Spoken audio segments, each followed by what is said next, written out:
long time, but we really are not taught in the local language. So even basic concepts like numerators, denominators, what are they actually called in Urdu? I did not know. So this is a big learning for me. And again, hats off to your trainers, and your content is really nice in that aspect.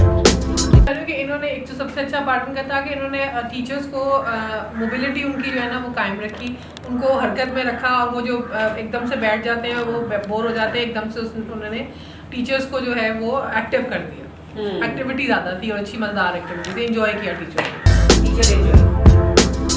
मुझे जो अच्छी बात लगी, चाहे activity के अंदर छोटा सा एक जैसे कहते हैं स्टेप बैक था, लेकिन दे डिडंट स्टॉप, उन्होंने उसको फिर भी थोड़ा सा अडैप्ट किया और उसको फिर भी लेके बड़े अच्छे तरीके से लेके चलते हुए। तो that was a really good sign कि आप अपने आप को कितना अडैप्टेबल रखते हो ड्यूरिंग द फेज।